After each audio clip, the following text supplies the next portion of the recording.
Sa ngayon, binabalangkas na ang articles of impeachment laban kay VP Sara. Sa Lunes, May 4, inaasahan maaaprobahan yan sa komite bago itransmit sa plenaryo. Dito pagdedebatehan at pagbobotohan kung i-impeach ng Kamara ang bise. Kung tuluyang ma-impeach, may binanggit na raw si House Justice Committee Chairman Jervy Luistro na posibleng maging House Prosecutor sa impeachment trial. Isa na raw dyan si Ridon, kasama si Norbert Syempre, sino pa ba? The usual suspect. Ridon, Zamora, si Chuwang Kupal, itong mga aso na to. Si Suwan.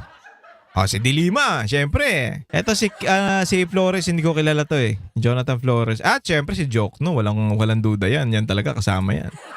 Sa ipin pa lang yan, alam mo na nakasama siya eh. Ba't wala si Ba't wala yung bading na tabi ng mukha? Ha? Ba't wala? Gusto namin nandyan yan. Representatives Isabel Zamora, Leila de Lima, Jonathan Keith Flores, Joel Chua, Chel Diokno at Lordan Suwan.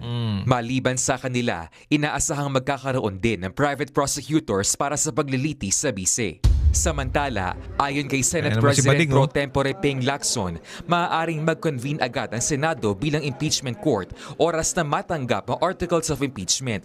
Pero baka sa Hunyo pa raw masimula ang mismong paglilitis. Maaaring kailanganin pa raw kasi ng di bababa ng 3 linggong paghahanda para sa mga proseso, tulad ng pagpapadala ng summons o pagpapatawag sa mga kailangang ipatawag sa paglilitis at pagmamarka ng mga ebidensya. Ang tanong, sisipot kaya ang bise sa mismong trial? Ang sabi ng abogado ni VP Anak ng putya, malamang. Sisipot yan kasi yan yung yan yung tinatawag na proper forum na sinasabi ni Attorney Powa.